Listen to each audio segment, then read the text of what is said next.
Baik teman-teman, bismillahirrahmanirrahim. Assalamualaikum warahmatullahi wabarakatuh.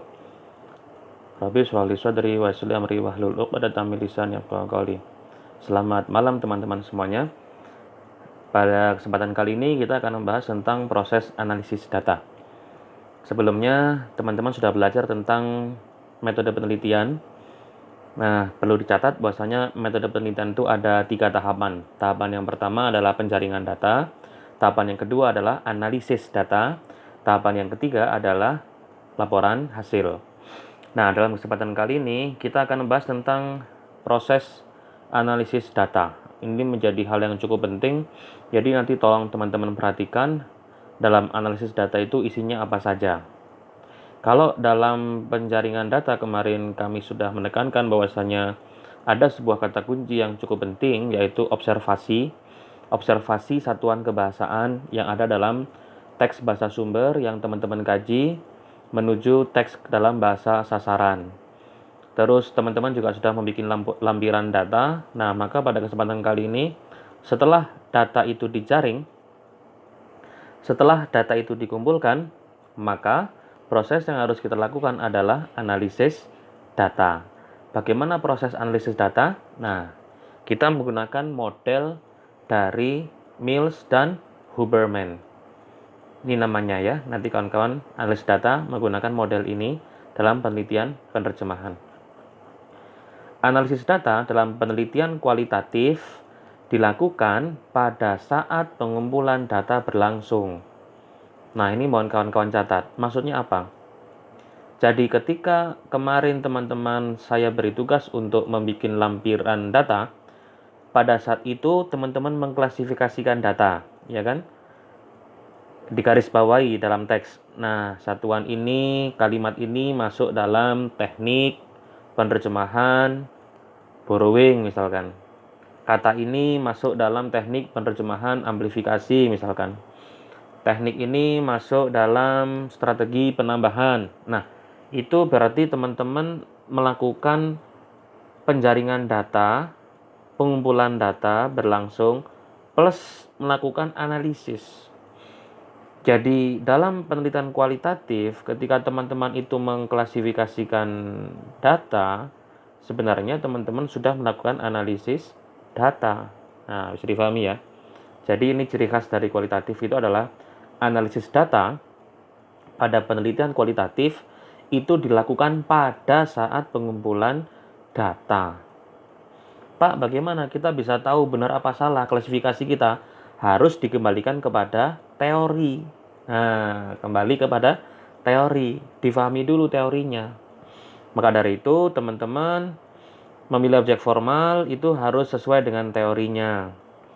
Maka harus kuat pemahamannya. Buat teman-teman yang mengambil teori teknik penerjemahan, ya harus menguasai teknik penerjemahan itu seperti apa. Teman-teman yang mengambil akurasi penerjemahan, ya harus mengetahui teori tentang akurasi penerjemahan itu seperti apa. Harus dibaca dulu paling tidak. Dibaca, difahami, terus dikumpulkan dari berbagai macam literatur, itu cukup penting. Jadi disandingkan ya. Ada teori A, teori B, teori C, itu dibaca semuanya sampai teman-teman bisa paham. Nah, baru kita gunakan teori itu sebagai panduan untuk mengklasifikasikan data. Nah, saya ulangi lagi, analisis data dalam penelitian kualitatif itu dilakukan pada saat pengumpulan data berlangsung dan setelah selesai pengumpulan data dalam periode tertentu. Maka dari itu teman-teman, saya sarankan teman-teman nanti bikin logbook. Logbook itu semacam kayak catatan harian. Jadi peneliti itu mulai menjaring data tanggal berapa. Nah, itu ya, ditulis. Hari ini tanggal 18 Mei 2020 peneliti menjaring data tentang apa. Nah, gitu. Sehingga nanti teman-teman bisa ini, apa gunanya? Nah, ini. Jadi nanti bisa mengetahui penelitian itu selesai sampai periodenya kapan. Penelitian itu kapan dimulai? Ya, misalkan pada bulan Mei 2020 sampai nanti teman-teman tahun depan misalkan pada Mei 2021. Nah, berarti setahun ya kan. Jadi penelitian ini berlangsung selama 1 tahun dari mulai tanggal bulan Mei sampai dengan bulan Mei pada tahun selanjutnya. Nah, seperti itu. Nah, itu kan kalau dibikin sebuah catatan harian, itu nanti akan bagus hasilnya. Nah, pada saat wawancara, ini misalkan ada yang pakai wawancara ya modelnya, peneliti sudah melakukan analisis terhadap jawaban yang diwawancarai. Itu adalah karakter dari penelitian kualitatif, teman-teman. Jadi, nanti kalau ada yang interview, jawaban dari interview itu sudah kawan-kawan analisis. Oh, ini sepertinya bapaknya cenderung kepada tidak akurat gitu misalkan. Sambil ditanya, mengapa Pak ini masuk tidak akurat? Nah, karena ini agak membingungkan kalimatnya. Nah, seperti itu. Nah, berarti ini perlu menjadi masukan buat analisis data teman-teman. Jadi pada saat wawancara pun peneliti sudah melakukan analisis terhadap jawaban yang diwawancarai. Bisa difahami ya teman-teman ya. Ini berlaku untuk penelitian kualitatif. Nah, penelitian penerjemahan itu rata-rata kan kualitatif datanya. Teman-teman mengklasifikasikan data dari mulai teknik, metode, ideologi, itu kan klasifikasikan muaranya nanti di sini. Nah, bila jawaban yang diwawancarai setelah dianalisis terasa belum memuaskan, maka peneliti akan melanjutkan pertanyaan lagi sampai tahap tertentu diperoleh data yang dianggap kredibel. Ini kasusnya dalam penelitian yang menggunakan metode wawancara ya teman-teman ya. Kalau wawancara itu, kalau misalkan apa yang kita inginkan belum dapat, maka harus dikejar terus memang. Apa yang dibutuhkan oleh si peneliti itu datanya dari orang yang kita wawancarai itu. Nah, itu penting. Kenapa? Supaya ini. Nah, ini yang saya kasih warna merah ini supaya kredibel. Supaya datanya itu kredibel. Makanya ada wawancara dengan teknik yang mendalam. Dengan cara yang mendalam itu maksudnya seperti itu. Jadi teman-teman tidak hanya bertanya, Pak ini kenapa kok datanya tidak akurat gitu.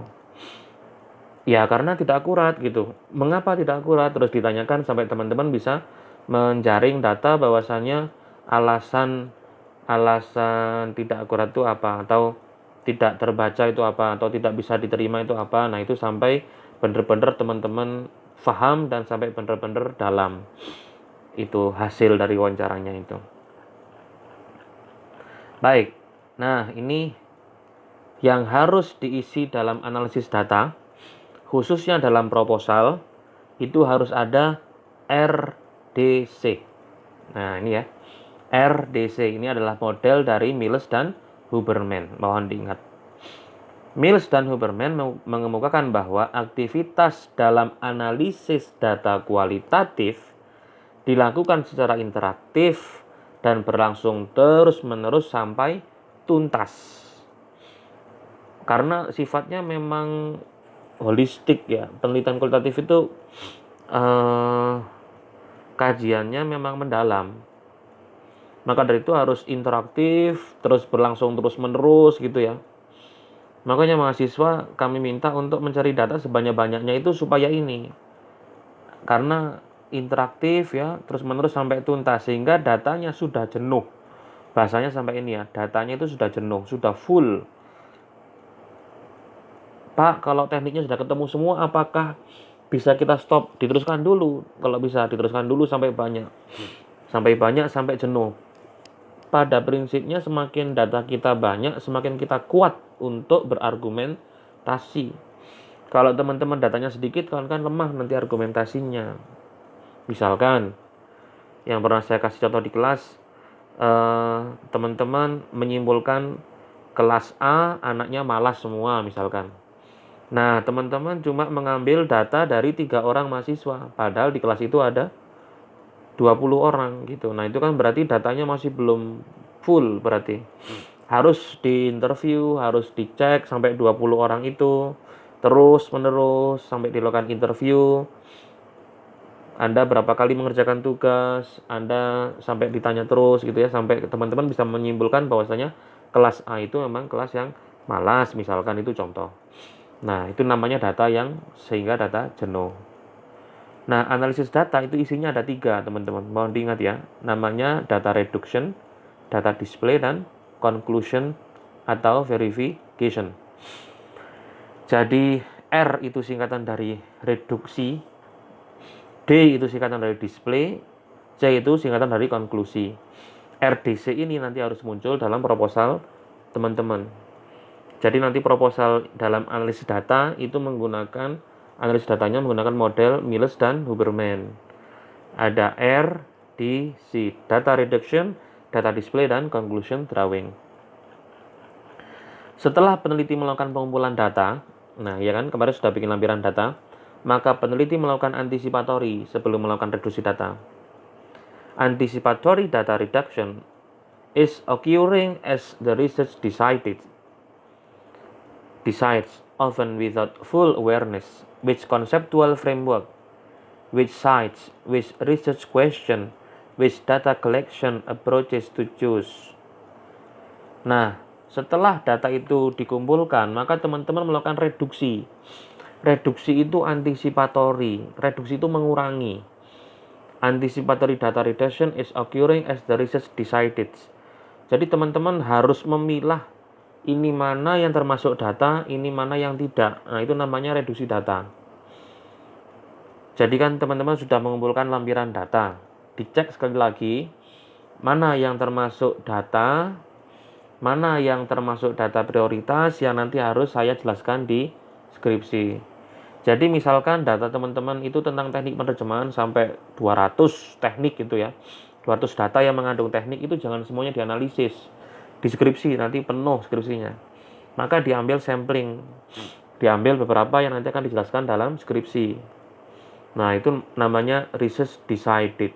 Research decides, kawan-kawan memutuskan. Jadi often without full awareness ya, tapi ya tetap harus mengikuti conceptual framework, harus mengikuti teorinya. Untuk melakukan reduksi, untuk melakukan pengurangan, itu harus menggunakan teori atau framework. Ya, mana yang sekiranya data itu mau dipakai dan mana yang tidak itu disortir lagi. Nah, mungkin bahasa mudahnya disortir gitu ya, direduksi lagi, anticipatory namanya. Nah, itu namanya reduksi data. Menggunakan research question, kembalikan kepada rumusan masalah teman-teman. Datanya terkumpul satuan bahasa, frasa misalkan sampai 150 frasa gitu ya. Nah, tapi kembalikan kepada rumusan masalah. Yang dikaji adalah misalkan bagaimana penerjemahan frasa nominal. Maka frasa verbalnya harus direduksi, jangan dimasukkan. Yang dikerjakan misalkan penerjemahan jumlah ismiyah. Maka jumlah fi'liyahnya jangan dimasukkan. Nah, itu namanya reduksi data. Bisa difahami ya kawan-kawan ya. Itu namanya reduksi data menggunakan research question, kembalikan kepada rumusan masalahnya. Jadi mana terus juga pendekatan approach-nya ini ya yang mau digunakan harus untuk dipilih, itu namanya reduksi data. Nah, flow model ya, periode pengumpulan ini kan seperti ini ya. Nah, ini. Jadi kawan-kawan kan kemarin sudah mengumpulkan data. Ini di sini berarti yang kemarin itu ya.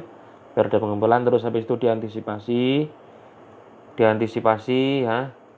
Antisipatori tadi itu ya. Antisipasi itu ya berarti dicek lagi ya.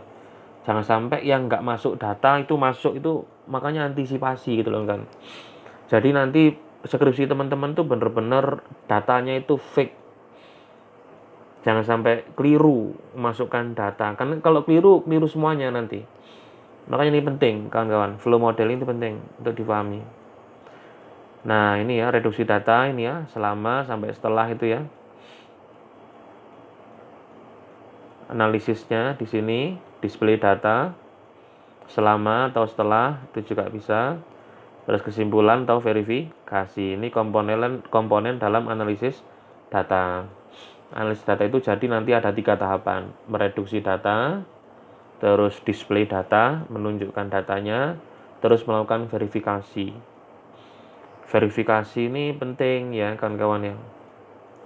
Apakah yang sudah teman-teman yakini sebagai teknik, misalkan teknik borrowing, apakah sudah benar?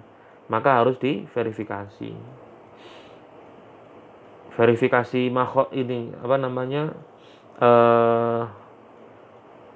Shackle itu juga bisa, harokat itu juga bisa. Misalkan datanya itu bunyinya apa, AIU-nya itu harus diperhatikan ya, karena selama ini mahasiswa itu dalam skripsi bahasa Arab data AIU itu masih keliru dalam bahasa Arabnya itu makanya harus diverifikasi. Posisinya di sini. Bisa dipahami ya, ini teman-teman ya. Nah, maka ada interaktif model ya, ini jadinya saling sambung menyambung prosesnya itu ya. Data collection ini pengumpulan data kan di sini. Teman-teman kan kemarin sudah saya minta untuk menjaring data ya kan, latihan menjaring data. Kalau sudah datanya itu direduksi, diantisipatori, dicek lagi apakah benar sudah masuk ya. Kalau sudah display, kalau sudah direduksi, disortir, di display. Kalau sudah baru diberikan konklusi ya, verifikasi. Ini balik lagi ya, data collection lagi, sampai ke sini lagi, muter lagi gitu boleh. Setelah dikonklusi ini balik lagi ya ke data collection, terus data reduksi, data display, balik ke data reduksi ini ya. Data display ini juga bisa ke konklusi nih. Jadinya semuanya saling sambung menyambung. Konklusi ini dicek lagi dari data reduksi gitu ya. Ini panahnya ini kan ya, sambung menyambung. Komponen dalam analisis data, modelnya interaktif model. Jadi muter terus interaktif model itu. Jadi analisis data ada 3 macam, data reduksi, data display, dan conclusion drawing. Verifikasi. Ini ilustrasi data, ilustrasi tentang reduksi data itu seperti ini ya kan kawan ya. Display data dan verifikasi data. Contohnya ini gambar yang paling mudah untuk menjelaskan model Mills dan Huberman ini kan. Jadi catatan lapangan ini ya, di sini posisinya. Coba kamu perhatikan, ini ada huruf, ada angka, ada huruf kapital, ada huruf tidak kapital gitu ya. Ini namanya data itu seperti ini bentuknya itu kan kawan. Campur aduk seperti ini, satuan bahasa itu ya. Nah, kawan-kawan melakukan reduksi data. Memilih yang penting, membuat kategori. Nah, memilih yang penting sama membuat kategori. Nih, sambil dilihat ya gambar ini ya. Ini kan kacau balau ini ya. Terus kawan-kawan bikin kategorinya. Ada huruf besar, ada huruf kecil, ada angka. Ya kan? Tidak cukup di situ, tapi membuang yang tidak dipakai. Nah, ini. Membuang ini kan ada tanda persen, ada tanda dan, ada tanda apalagi ini banyak sekali kan di sini, asterik, plus, minus, ini kan banyak sekali. Itu kan nggak penting dibuang. Yang dimasukkan di kategori yang ini. Nah, mana yang huruf kapital dimasukkan sini, mana yang huruf kecil dimasukkan sini, mana yang angka dimasukkan sini. Nah, ini namanya membuat kategori. Oke. Novel itu kan banyak sekali satuan bahasanya kan. Ada frasa, ada klausanya. Terus habis itu kawan-kawan ngecek mana yang termasuk teknik borrowing misalkan dimasukkan di kelompok sini. Mana yang termasuk teknik amplifikasi dimasukkan di sini. Mana yang termasuk teknik teknik borrowing, amplifikasi, terus teknik apalagi contohnya, teknik meminjam, bisa adaptasi misalkan, adaptasi mana masuk di sini contoh ya. Yang paling mudah ini aja, strategi penambahan mana dimasukkan di sini, pengurangan mana dimasukkan di sini, transposisi mana dimasukkan di sini. Nah, itu namanya membuat kategori. Terus yang tidak masuk dikeluarkan, yang tidak masuk dalam penambahan, pengurangan, transposisi dikeluarkan. Kalau sudah, teman-teman menyajikan display data. Nah, display data seperti ini ya. Display data itu bisa pakai tabel. Kawan-kawan menyimpulkan nanti dari hasil reduksi data, akhirnya peneliti menemukan bahwasanya strategi penambahan ada 10, strategi pengurangan ada 15, transposisi ada 30, dibikin tabel. Nah, itu namanya display data, teman-teman. Kalau sudah baru memilih yang penting, membuat kategori, membuat tidak penting ya, itu konklusi ya. Itu dicek lagi. Bener enggak? Ini konklusi verifikasi yang sudah teman-teman yakini tadi sebagai teknik itu bener enggak? Itu diverifikasi. Nah, nanti makanya dalam penelitian itu namanya ada FGD. FGD itu teman-teman minta bantuan orang untuk memverifikasi. Karena dimungkinkan yang namanya peneliti itu dalam keadaan capek, dalam keadaan jenuh, ya kan, peneliti itu kan, teman-teman itu kan nulis skripsi mungkin capek, lelah gitu ya. Mungkin ketika mengklasifikasikan ada yang salah, tidak teliti. Nah, itu makanya perlu diverifikasi. Nah, dosen pembimbing itu juga bisa untuk verifikasi, untuk verifikator bisa. Jadi nanti bisa melakukan FGD. Dari sini bisa difahami ya teman-teman ya. Jadi tolong nanti dalam metode penelitian dimasukkan reduksi data, display data, dan verifikasi. Nah, data yang diperoleh dari lapangan jumlahnya kan cukup banyak. Untuk itu maka perlu dicatat secara teliti dan rinci. Dalam hal penelitian penerjemahan, selayaknya peneliti memiliki lampiran data yang tertib, ya kan, runut, terklasifikasi dengan baik. Ini pembahasan tentang reduksi data ya kan kawan ya. Nah, reduksi data seperti telah disampaikan bahwa semakin lama peneliti ke lapangan, maka jumlah data akan semakin banyak. Semakin teman-teman buka bukunya yang mau dikaji itu ya, semakin banyak nanti. Tapi kalau cuma satu bab selesai ya sudah, datanya cuma itu aja. Nah, maka data itu harus sampai jenuh. Banyak ya, kompleks dan rumit. Nah, itu untuk perlu segera dilakukan analisis data melalui reduksi data. Mereduksi data berarti merangkum, memilih hal-hal yang pokok, memfokuskan pada hal-hal yang penting, dicari tema dan polanya. Nah, ini loh kawan-kawan. Reduksi data itu apa sih? Merangkum. Nanti di proposal harus dijelaskan yang mau direduksi itu merangkum apa gitu ya. Contoh, merangkum data yang mengalami penerapan teknik penerjemahan, merangkum data yang termasuk strategi penerjemahan, merangkum data yang tidak akurat, merangkum data yang tidak terbaca, merangkum data yang tidak berterima. Nah, itu nanti kawan-kawan menyebutnya seperti itu dalam reduksi data itu. Memfokuskan pada hal yang penting ya, dicari tema dan polanya. Sampai ketemu polanya ini kawan-kawan. Sampai ketemu polanya. Itu namanya tahap reduksi data.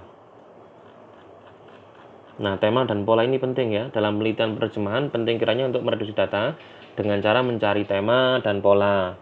Contoh, tentang pola penerjemahan jumlah ismiyah, pola penerjemahan bentuk jamak dalam bahasa Arab, pola penerjemahan objek dalam bahasa Arab, itu seperti apa. Pada hakikatnya, penelitian penerjemahan itu mencari kesepadanan kan ya. Sepadan nggak kira-kira antara bahasa sumber dengan bahasa sasaran itu. Jumlah ismiyah itu kalau diterjemahkan jadinya apa? Bentuk jamak ya dalam bahasa Arab diterjemahkan ke bahasa Indonesia jadinya seperti apa? Itu nanti sampai kawan-kawan melakukan analisis itu sampai nanti ketemu pola. Lah pola itu dan tema itu kan bisa ketemu kalau datanya banyak. Lah bagaimana membuat pola kalau teman-teman datanya cuma sedikit? Nah, gitu ya, bisa dipahami ya. Objek formal, pencarian tema dan pola ini sejatinya ada kaitannya dengan penentuan objek formal dalam sebuah penelitian. Secara lebih sederhana, kita bisa menyimpulkan bahwa objek formal adalah pencarian tema dan pola dalam proses reduksi data dalam penelitian penerjemahan. Makanya nanti objek formal itu cukup penting kawan-kawan.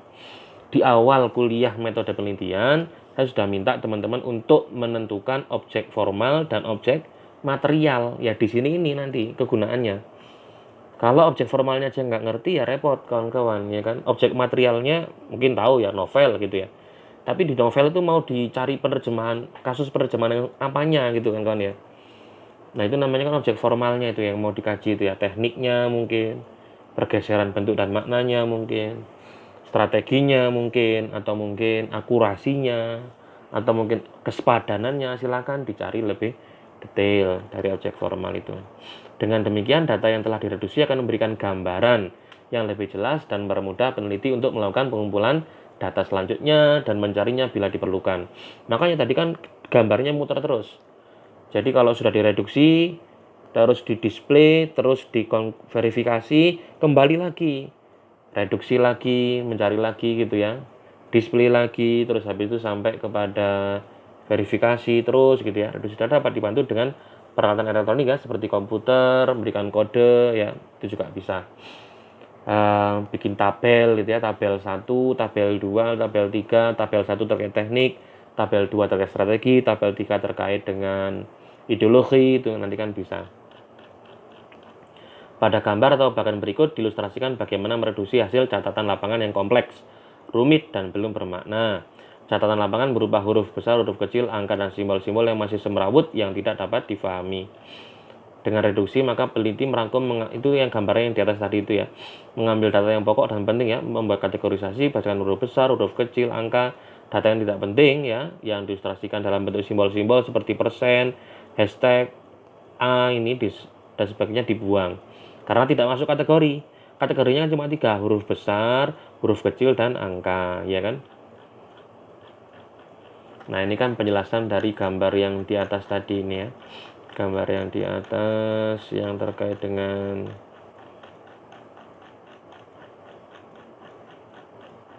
ini kan ya, ini kan kategorinya kan cuma 3, huruf kapital, huruf tidak kapital, sama angka. Berarti yang tidak masuk klaster ini maka harus dibuang. Dari sini bisa difahami ya kawan-kawan ya. Silakan nanti segera disusun proposal penerjemahan. Jangan lupa di kolom metode ada 3 tahap. Penjaringan data, analisis data, terus nanti ada laporan hasil. Nah, itu nanti harus diklasifikasikan. Terus nanti untuk reduksi data, untuk analisis data, teman-teman harus masukkan reduksi data, display data, dan verifikasi. Oke. Baik, mungkin untuk video ini cukup sampai di sini dulu. Nanti kita lanjutkan pada pertemuan yang akan datang.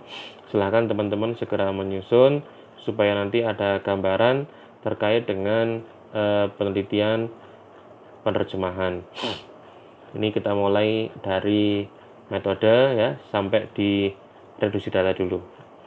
Nanti kita lanjutkan nanti untuk pertemuan selanjutnya terkait dengan display sampai kepada konklusi drawing ini. Nah, ini nanti teman-teman silakan yang sabar ya untuk mengerjakan ini supaya nanti hasilnya bagus, hasilnya itu kredibel tadi itu ya. Jadi dalam penelitian itu emang dibutuhkan usaha yang cukup ajak ya dan kontinu ya untuk mendapatkan hasil yang maksimal. Nah, ini juga analisis data kualitatif itu ya modelnya ya. Ada analisis domain, ada taksonomi, komponensial, dan tema kultural. Apa itu analisis domain? Analisis domain itu adalah memperoleh gambaran yang umum dan menyeluruh dari objek penelitian atau situasi sosialnya. Itu namanya analisis domain. Jadi yang mau dikaji itu novel itu harus dipahami dulu. Terus kaitannya dalam masyarakat sosial itu novel itu terbit tahun berapa, penulisnya siapa, ideologinya seperti apa, itu namanya pemahaman tentang objek penelitian kawan-kawan dan situasi sosial. Ditemukan berbagai macam domain atau kategori nanti. Nah, diperoleh dengan pertanyaan grand dan miniatur. Peneliti menetapkan domain tertentu sebagai pijakan untuk penelitian selanjutnya. Nah, makin banyak domain yang dipilih, maka akan semakin banyak waktu yang diperlukan untuk penelitian. Itu namanya analisis domain. Kalau domainnya sudah diketahui, nanti kawan-kawan akan melakukan analisis taksonomi namanya. Ya, setelah memperoleh gambaran yang umum dan menyeluruh dari objek penelitian atau situasi sosial, ya, dan dengan banyaknya domain, maka kawan-kawan nanti akan menemukan hasil yang maksimal. Selanjutnya kawan-kawan melakukan taksonomi. Domain yang dipilih tersebut selanjutnya dijabarkan menjadi lebih rinci. Untuk mengetahui struktur internalnya, dilakukan dengan observasi terfokus namanya. Jadi setelah domainnya diketahui ya, misalkan kawan-kawan mau mengkaji koran bahasa Arab. Koran bahasa Arab itu domainnya apa saja? Nanti ada koran Al-Ahram, ada koran Al-Wafd, ada Al-Jazira misalkan ya. Itu namanya domain. Dimulai dari yang besar dulu, koran. Nah, kalau koran sudah diketahui nanti ada macam-macamnya itu. Nah, sekarang di koran itu ada apa di dalamnya? Dipecah lagi, kawan-kawan. Semakin banyak domainnya nanti. Di dalam koran itu ada rubrik politik misalkan. Oh, di Al-Jazira ada rubrik politik. Di Al-Ahram ada. Di Al-Wafd ada. Politik gitu ya. Oh, ada ekonomi. Al-Jazira juga punya, Al-Wafd punya, terus habis itu Al-Ahram juga punya gitu. Terus ada tema tentang anak-anak misalkan. Nah, itu namanya rubrik-rubrik itu nanti jadi analisis domain.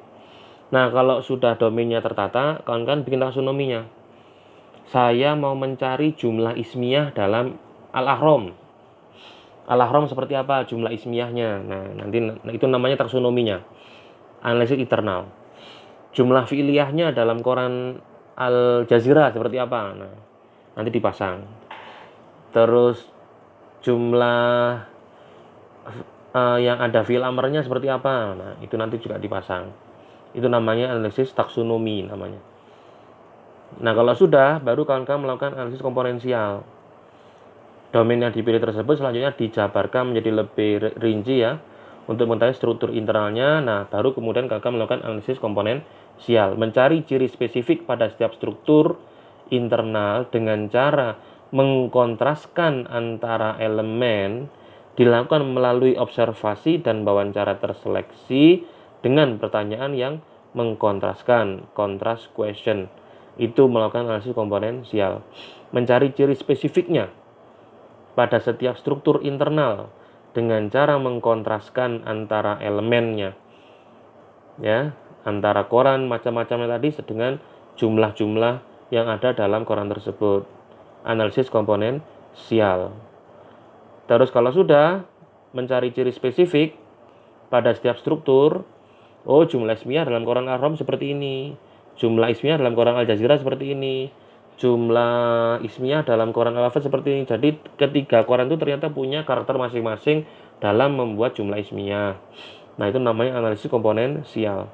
Kalau sudah, baru kawan-kawan masuk ke tema kultural, discovering cultural theme, mencari hubungan di antara domain dan bagaimana hubungan dengan keseluruhan, dan selanjutnya dinyatakan dalam tema atau judul penelitian. Baru kawan-kawan nanti membuat judul penelitian, kembali kepada judul penelitian tadi itu. Oh, ternyata judul penelitiannya adalah analisis kalimat nominal atau jumlah ismiyah dalam koran berbahasa Arab. Nah, gitu.